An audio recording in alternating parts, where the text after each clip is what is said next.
And we're finally back, gamers.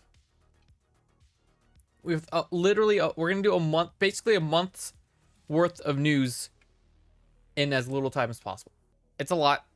We were super extra picky. Most of what we got in the chat picks will probably be saved for next time. Because about a third of what was in there I already had in my notes. So we'll probably go through most of the rest of them next time. But we need to catch up first, because it's been a while.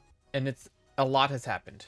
I have basically an entire section of studio layoffs. So we're going to just start with all the studio layoffs that well, the vast majority of studio layoffs that I saw come out recently. Starting with Bandai Namco.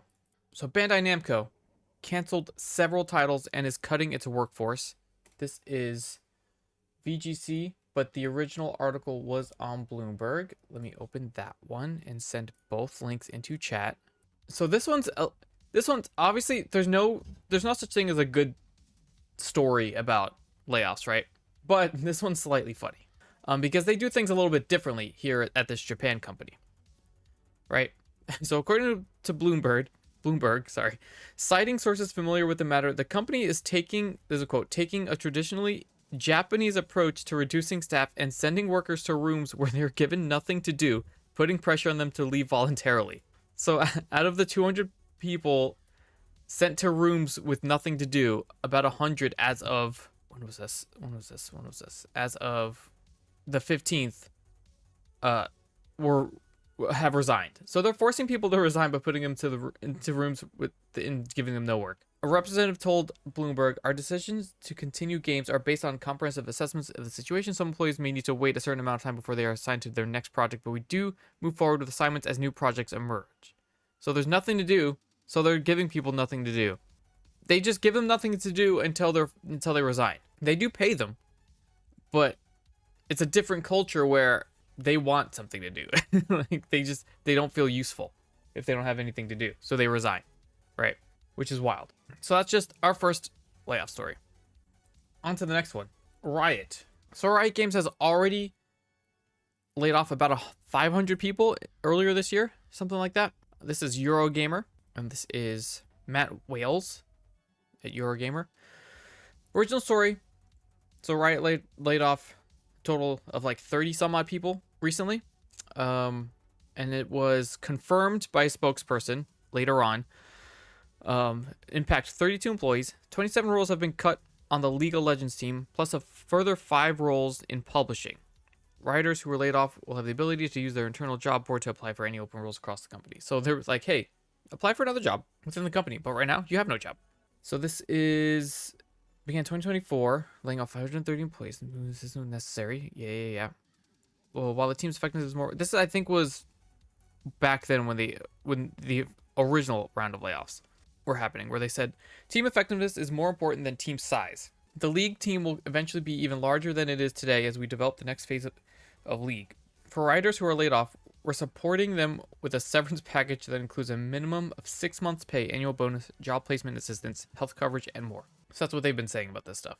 And we're going to see this pretty consistently in the next few stories, how about 13,000 employees have been laid off so far this year, just this year, in addition to the 10 or so thousand from last year. So that's like an insane amount of people in the last couple of years losing their jobs. And on to the next one. We'll save the bigger one for last, the Concord stuff. The Tales of Canzera Studio, Surgeon Studios, puts team on redundancy notice as it seeks funding. So it's direct VGC, Jordan Midler. The owner of the studio, what's the dude's name? I forgot. Abu Bakr Salim is the head. He's an actor. He's been in like Game of Thrones and stuff. So they released something on Twitter saying, "We've decided to put the work of Surgeon Games division on hiatus while we secure funding for our next project. In the meantime, we've unfortunately had to put our team on notice for redundancy. Everyone at Surgeon worked incredibly hard to create Tales of Canzera Zao, a game that truly comes from the heart. Their passion, creativity, and dedication are nothing short of extraordinary. These are still a couple of exciting updates. There are still a couple of exciting updates coming from the pipeline for Zao, but for now, we have a message. Our team has created a prototype, blah, blah, blah." They're like, hey, we did really good. They're looking for somebody to help fund their next project. They laid off like a dozen people last time, so like everyone else now has been put on notice. So they're just waiting to get the funds for the next game, which is code named Project Uso. I don't know if this is the exact title that they're going for. This is a follow-up from Jordan Midler here. So the dude basically spoke directly to VGC. The best way I could describe it is a single-player isometric Afro-Gothic action RPG. I think there was another story later on that they showed a little bit of the base models and some light gameplay, but it's obviously still in super early development. So another studio on the verge of shutting down. I mean, they're still trying to work, obviously. The game was very well received when it came out, but they're looking for funding for the new project. And as of now, their entire studio team is put on hold, basically. This is nuts. All right, next we'll do this one because it's slightly smaller. This is Tencent laying off most of Shark Mob London. Tencent, which owns like almost everything at this point. This is PocketGamer.biz, Craig Chappell. So they canceled the game that they were working on at Exoborn. They laid off the majority of his staff after the company canceled an unannounced game that was working. I think it was Exoborn. Reduction in headcount, but did not specify how many employees were affected. Multiple staff on social media have stated that most of the team has been made redundant. Shark Mob's Malmo office remains in operation and is currently working on PC. They're working on Exoborn. This Shark Mob London was working on a different game. So they're still working on Exoborn, is what it is. I knew they were working on Exoborn. I forgot which studio exactly was working on it. In line with many studios, Shark Mob has been impacted by the difficult conditions across the video game market.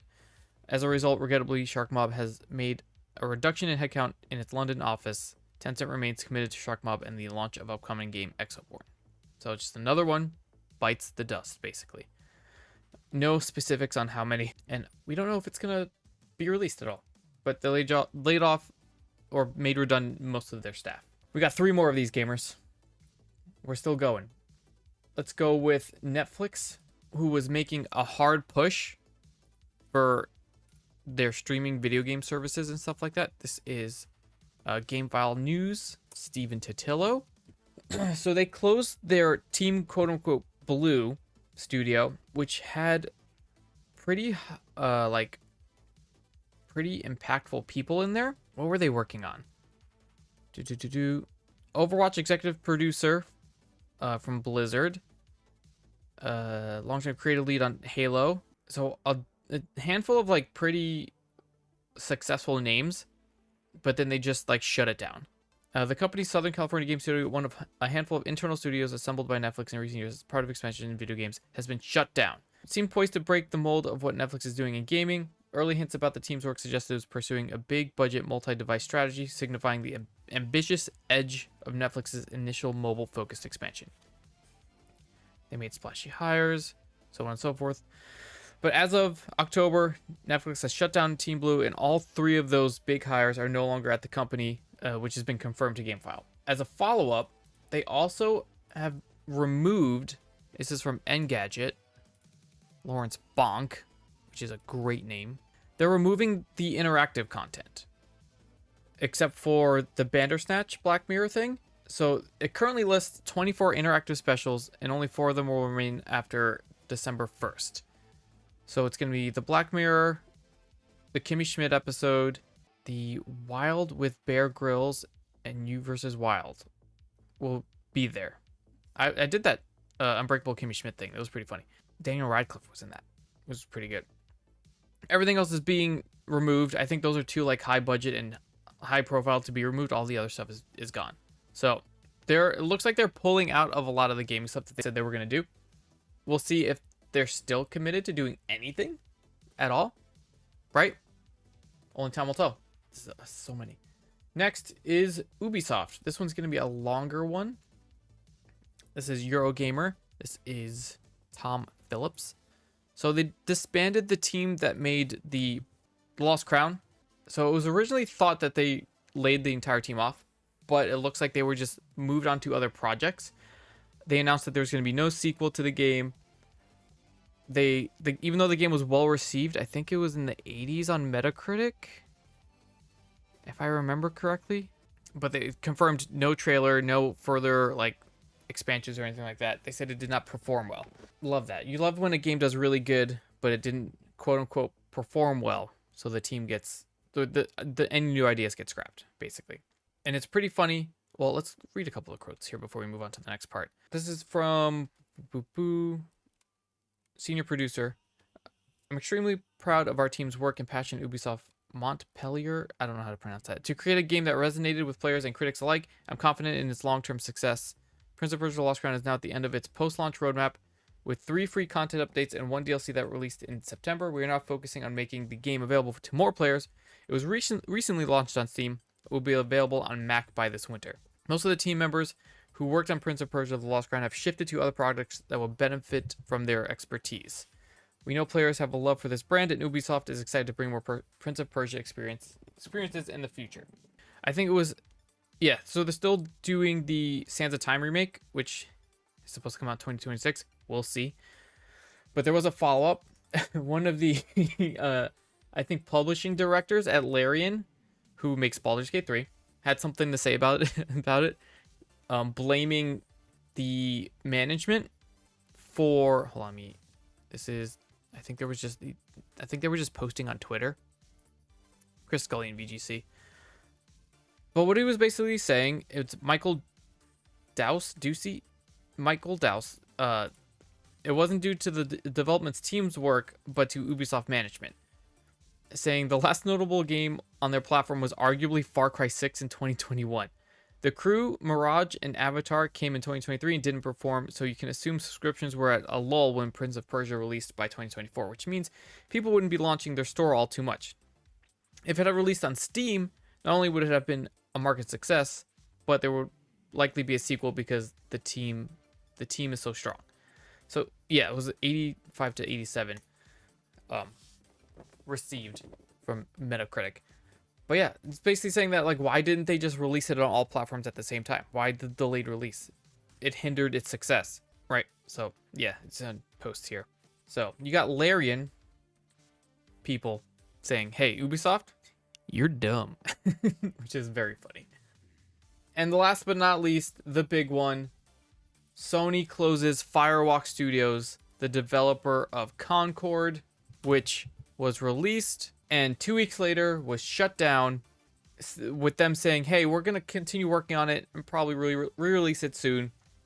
But then it was confirmed that those plans have been scrapped. So the game is fully sunset, taking an enormous, we talked about this last time, the biggest loss in like gaming history is it. Is Concord not performing at all. Permanently closing the studio. So everyone's laid off, obviously. And Firewalk did publish a farewell message, which we'll read in a second. Yeah, at the time, Sony said it would explore the possibility of bringing the game back into a revised form. However, on Tuesday's statement, PlayStation CEO Herman Hulst confirmed the company had decided not to move forward with the title. Regarding Firewalk, as announced in early September, certain aspects of Concord were exceptional, but others did not land with enough players, and as a result, we took the game offline. We have spent considerable time these past few months exploring our options. After much thought, we have determined the best path forward is to permanently sunset the game and close Firewalk Studios. I want to thank all of Firewalk for their craftsmanship, creative spirit, and dedication. That's rough, because it's a lot of money, a lot of time, and a lot of workers. Firewalk was founded in 2018, acquired by Sony last year, and then closed. And the development was in development before Sony acquired. So like you can, I bet, somewhere behind the scenes blame Sony for, I mean, we did a deep dive last week, how it was like basically started over a couple years ago. So then you got the farewell message from Firewalk. All right, what does it say here? Firewalk began with the idea of bringing, let me link this as well. Began with the idea of bringing the joy of multiplayer to a large audience. Along the way, we assembled an incredible team who were able to navigate growing a new startup into a team during a global pandemic. Firewalk was founded in 2018, very small for its first couple of years, only entering full production in 2022. See, building a new, customized next-generation FPS engine in Unreal 4 to 5, delivering top-tier gameplay feel, beautiful worlds, and a performant 60 FPS technical experience on a stable and scalable backend on PS5 and PC to hundreds of thousands of players in our beta. Managed an acquisition integration while readying technical and preliminary tests, and ultimately ship and deliver a great FPS experience to players, even if it landed much more narrowly than hoped against the heavily consolidated market. We took some risks along the way, marrying aspects of card battlers and fighting games with first-person shooters, and although some of these and other aspects of the IP didn't land as we hoped, The idea of putting new things into the world is critical to pushing the medium forward. The talent at Firewalk and the level of individual craft is truly world-class, and the teams within Sony Interactive Entertainment and across the industry will be fortunate to work with them. Please reach out to recruiting at PlayStation for inquiries, and thank you all the very many teams, partners, and fans who support us along the way. See you in the Tempest, Firewalk Studios. Yeah, there was also like barely any promotion for when it came out. There wasn't a lot of people playing it at all, even at the start. And it was pretty, the people that did play it, from what I heard, were saying it's pretty mid. So that's also very rough. All right, that's everything for layoffs. So we'll get that baloney out of the way. Go into the more generic news stories. These will be a little bit quicker. First things first, this is for all you gamers out there. NVIDIA has pushed what they say is a very important security update to their graphics cards. So if you have an NVIDIA card, please check for an update. NVIDIA has urged users to update their NVIDIA GPU display drivers as soon as possible. The security risks affects NVIDIA GeForce, RTX, Quadro, NVS, and Tesla products, and if not patched, could lead to unauthorized attacks on users' PCs. According to NVIDIA, the severity of these vulnerabilities is graded high with scores between 7.8 and 8.2 out of 10. So hey, upgrade your NVIDIA drivers, gamers. Spread the word, pass it along. I did that as soon as I saw the story. I've also never authorized an attack on my PC, which is why it hasn't happened. Ubisoft is in trouble for selling data to Meta. The original article is on Bloomberg. We can just click here. I don't know what I have to do over there. Bloomberg Law. Again, can't read Bloomberg. Unfortunately, Tanya Riley. That's what I'm saying. How dare you? And this is Chris Scully in VGC. So they were apparently using a software for like login and account creation and stuff like that. There was a Pixel software, I think it's what it says. Where is it? According to the complaint, players who use the Ubisoft website to buy a game on the Ubisoft Store or use it to subscribe to Ubisoft Plus are having their personally identifiable information, PII, sent to Meta through its Pixel user tracking software. A defendant does not disclose on the website if he uses personal information. Data sharing policies for service subscription are an important factor for individuals deciding whether to provide personal information to that service. I think Ubisoft was coming back saying that, hey, either like they didn't know about this or it's not something that they authorized, but they were hit back with the, hey, you can't have this software on your site without you knowing. That doesn't make any sense. You had to know it was there. Saying that it was basically impossible to place without knowledge from Ubisoft. So they're in trouble. We'll see where this goes. There's a lot of laws preventing this stuff. The lawsuit has currently not yet received class action certification, but the plaintiffs are seeking a trial by jury and want financial compensation for everyone affected, as well as a court order instructing Ubisoft to either remove the Pixel from its website or get consent from its users before it shares their PII. I assume what they're going to do is they're going to add a line in their terms of service or whatever, terms and conditions, saying it's there, and no one reads that, so everyone's just going to click OK. That's all they're going to do. Watch. Speaking of data, Game Freak recently had a data breach. What is this? Is there an original? This is it. This is on VGC. This is Jordan Midler, VGC. So it affected mostly employees. Pokemon developer Game Freak has acknowledged a massive data breach, which has seen thousands of confidential documents shared online related to the franchise and its employees. Game Freak is a wild name. That's the name that it's been since the inception of the Pokemon games, which is a long time ago. Game Freak has been there for forever. But it acknowledged unauthorized access by a third party, which is said to have resulted in the personal information of current, former, and contract employees of the developer appearing online. So they're working to like contact these people. They're saying it's a struggle for people that like have been retired or left the company since then. The developer has also been the primary developer of the main series of video game titles since they began in the 90s, which is exactly what I just said. So data breach at Game Freak, that's rough. No follow-up to this yet, and it was at the beginning of last month. So I have not seen a follow-up to this, so we'll see what happens. Next, if I can scroll, the creative team at Bungie is being quote-unquote relocated to the Sony/PlayStation live service team. This is Tom Iben, VGC. Here we go. So they're integrating about 155 roles into Sony Interactive Entertainment for their live service stuff. So Bridget O'Neill, who previously served as senior director of Bungie Creative Studios, discussed the restructuring in a LinkedIn update this week. Today was my team's last day at Bungie, but not our last day working on Destiny. Bungie Creative Studios is joining PlayStation Studios to build the foundation for a creative team that can support all PlayStation live service games. As part of this move, I'm taking on new roles as Senior Director of Creative at PlayStation Studios. The next line, Bungie announced in July it was laying off 220 staff, 17% of its workforce, alongside plans to further integrate with parent company Sony. So this was teased over the summer. and now it's come to fruition, at least the start of it. First, we are deepening our integration with Sony Interactive Entertainment, working to integrate 155 of our roles, roughly 12%, into SIE over the next few quarters. SIE has worked tirelessly with us to identify roles for as many of our people as possible, enabling us together to save a great deal of talent. So what they're doing is they're trying to get from the team from the game that works, the live service game that works, and is slowly being phased out over time, because Destiny 2 is basically done at this point, to help support the rest of their live service stuff, such as Concord. But also, I believe Helldivers is still doing pretty good. Like, I don't think there's any issue with Helldivers right now. So I assume they're helping with that, which is great. Helldivers is a great game. I wish we played more of it. So again, we'll see what more live service games PlayStation starts throwing at us, seeing what sticks. It might be more Concords. Who knows? But we'll see what the next quote-unquote Destiny is. Next is a follow-up to our SAG-AFTRA AI voice acting stuff. SAG-AFTRA has signed an agreement with Ethovox. If this wants to load, there we go. Ethovox. This is GameDeveloper.com, Chris Kerr.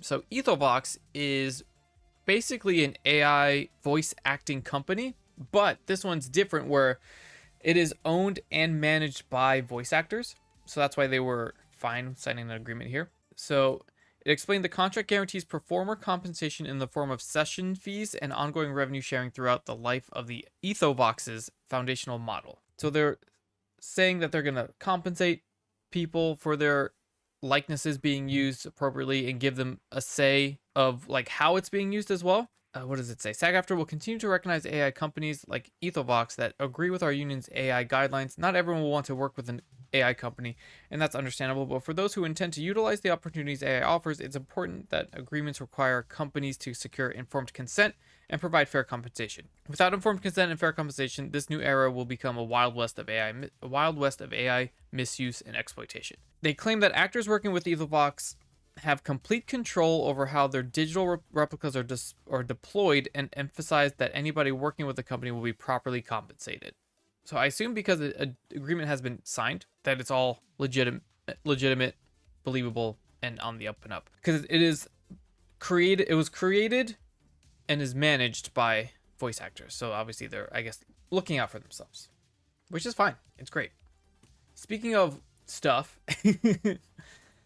Ubisoft shadow dropped a weird NFT game recently that is now unplayable, which is great because fuck NFTs and Web3 shit. This is Chris Scullion, VGC. I forgot what the name of this game. Champions Tactics. Ubisoft recently released an NFT-based RPG has reportedly been affected by what appears to be a game-breaking exploit. So it like shadow dropped with like no promotion at all, but there's apparently one account that is just auto winning games on this. So it's like turn-based combat with online play. The game's Web3 functionality is that each of these characters essentially functions as NFTs and can be purchased with in-game currency or crypto. So someone has went in and basically broke the game. They're saying that the person is on the leaderboard with 56,000 matches played, and all of them are win. On the game's Discord server, players are complaining that when they start a competitive game online, they're matched with this player every single time and then automatically lose to them without the match even taking place, which is awesome. It's absurd that a company in late 2024 have a game unplayable for days because one guy decided to ruin the game. I am sorry, this level of incompetence here is alarming. I love that. Last time I saw this account on the ranking, he had 56,000 matches. There are 10 of us complaining on here. Now picture the other thousands of players who are trying the game and probably will never come back because the game is unplayable. I say, hell yeah, keep breaking this game. Who gives a shit about this NFT Web3 shit? Let's go. That's awesome. I was like, when I first saw the story about this game being shadow dropped by Ubisoft, I was gonna skip it because like I don't even want to like talk about it, give it any type of like promotion. But it being broken, let's go. That's what I'm talking about. Speaking of things being broken, a former Sony executive, Sean Layden, has been yapping. The article I saw said it was the account banned and then it happened to a different account immediately. Whether it's the game's fault or not, I say, fuck it, who cares? Either manually break or bug break. Break the game.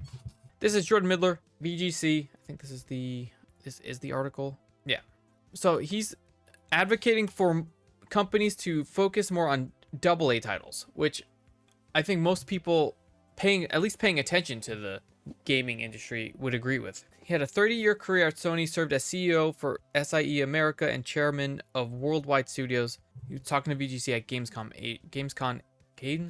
Asia. He advises companies such as Tencent, believes that by encouraging the creation of smaller scale games, platform holders can help alleviate the budget and team size issues currently facing the AAA games industry. I think he said something about making a game that's between GTA and Among Us. Is pretty funny.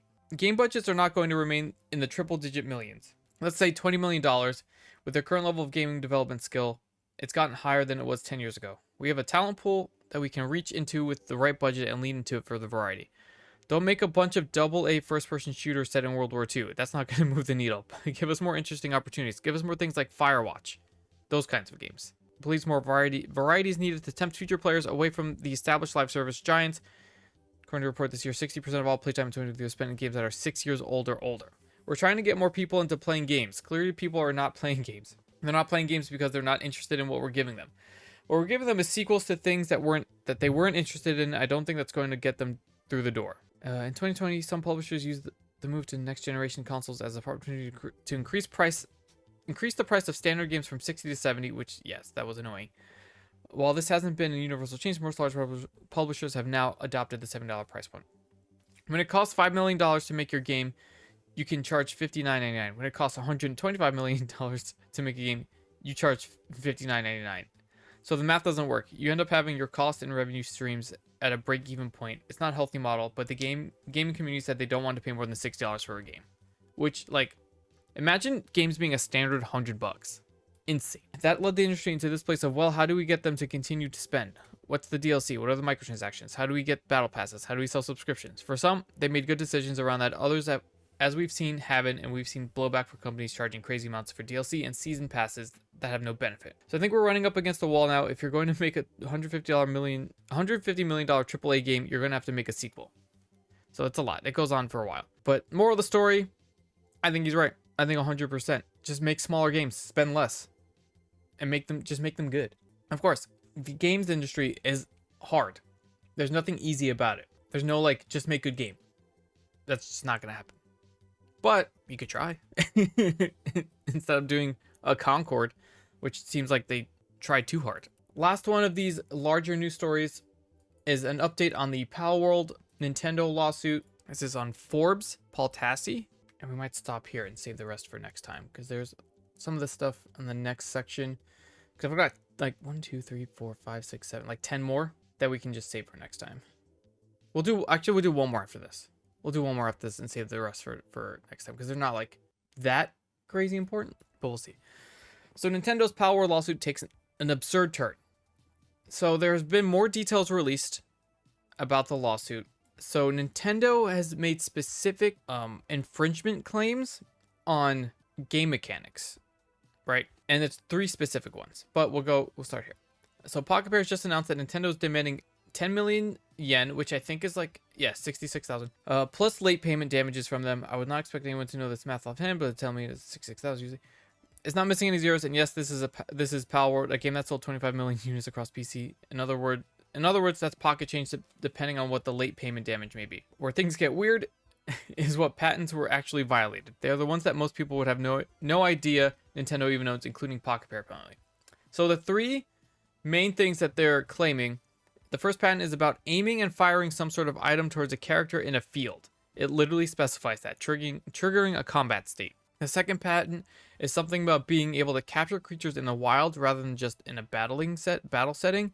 And the third is about riding creatures in an open world and transitioning between those creatures.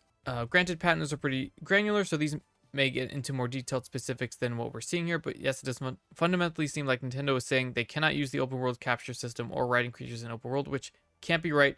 We're so detailed in Palworld violating say. So the thing about this is, and this part isn't in this section of it, I think it's in this other story here that I have from Engadget, because that was Forbes. This is Engadget. This is Igor Bonifach. I don't know how to say that name, but it's here. So this one goes into a little bit more detail. They went for patent infringement. It's something about. Okay, so here's where it gets odd. So Pokemon games have featured those mechanics since the start, but here's the thing: all 3 patents were filed and granted to Nintendo and the Pokemon Company after Palworld was released. So the patents they were trying to enforce on Pocket Pair / Palworld, they didn't even have at the time the game was released. In early access, at least. In January 19, 2024. The earliest patent, for instance, was granted to Nintendo and the Pokemon Company on May 22nd, 2024, or nearly 4 months after Palworld first hit Steam and Xbox. According to Pocket Pair, the two companies seek compensation, blah, blah, blah. Small window of time to suit the targets. But it's also this part. It's worth mentioning that Pocket Pair CEO Takuro Mizobi had said before the game's release that Palworld had cleared legal reviews, suggesting the studio had looked at Nintendo's patent portfolio for possible points of conflict and was deemed fine.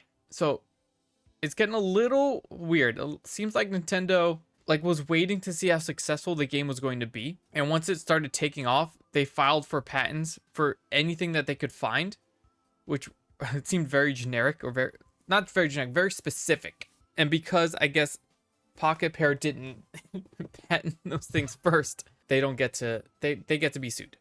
Basically, this might just get thrown out, or they might just settle, because 65 grand for how bad or how well this game did is probably nothing for them. It's just so odd that Nintendo is enforcing patents that they didn't even have at the time yet. It's insane. I'm so invested to see where this goes from here, but we have to now wait. And we'll do one last news story for today, because we've already gone 40 minutes. We started a few minutes later than I wanted to, but it's fine. It's a month worth of news, so we'll just catch up. No big deal. And this one is striking New York Times tech workers ask players to stop playing Wordle in solidarity. This is Jordan Midler on VGC. This will be the last news story, like I said. Tech workers at the media company are reportedly in a dispute over concerns related to, but not exclusively, remote hybrid work, just cause protection, something the newsroom union has, and pay equity fair pay. Our union members, our bargaining committee,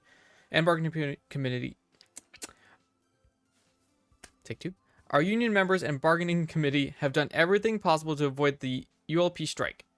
Senior analytics manager and Times Tech Guild unit chair said in a statement, but management is more willing to risk our election coverage than they are to agree to fair deal with its workers. So they're telling people, hey, stop playing the game for solidarity. Don't use the website. So what they've done is they made their own, and it's this here. Let me copy it. It's new nytimesguild.org that has a bunch of the quote unquote okay versions to play. So you've got your word search, you've got your crossword, you've got your Strikle. It's called Strikle. You also have Scabby's Fair Contract Builder, which you can play. Scabby's Fair Contract Builder helps Scrabby and the New York Times Tech Guild get a fair contract. And you just have to get these. Don't get the red ones, because those are loopholes. You want to get only the green ones. But Scabby's very slow. Look, congrats, you reached your first tentative agreement. Next level. And you're just a little rat, and you gotta catch the green. Not the reds, just the green. And then you don't want any reds, not even one red, because that's bad. And then you go and you want another green, and then you go here, and you get more green and more green. Look, I reached your first tentative agreement. Next level scores 400, and then you gotta get more greens, but not don't get. I got a red. Fuck, we're fucked, guys. We're fucked here. Hold. Got 2 more greens, and then we want to get away from the reds. Got a green over here. Got another green here. 2 seconds. Oh no, I got a red at the end. I couldn't move. We did it though. We got enough points. Anyway, that's Scrabby's Fair Contract Builder. Hey, play those games if you're gonna Wordle. Use that site for now until the strike is over, so on and so forth. But that's gonna be it for gaming news for this week. We will come back next week. We'll catch up with everything that we've missed, or everything that we didn't get to today. Like I said, it's just a couple follow-ups on older stories, a couple games that got announced, just a couple things. But that's gonna be it for today, because we want to get to some Star Wars. Want to go until at least 9 o'clock for Star Wars. But yeah, hey guys, thanks for hanging out for news again. Welcome back to the news. I appreciate you guys hanging out. And let's mosey on over to some Star Wars.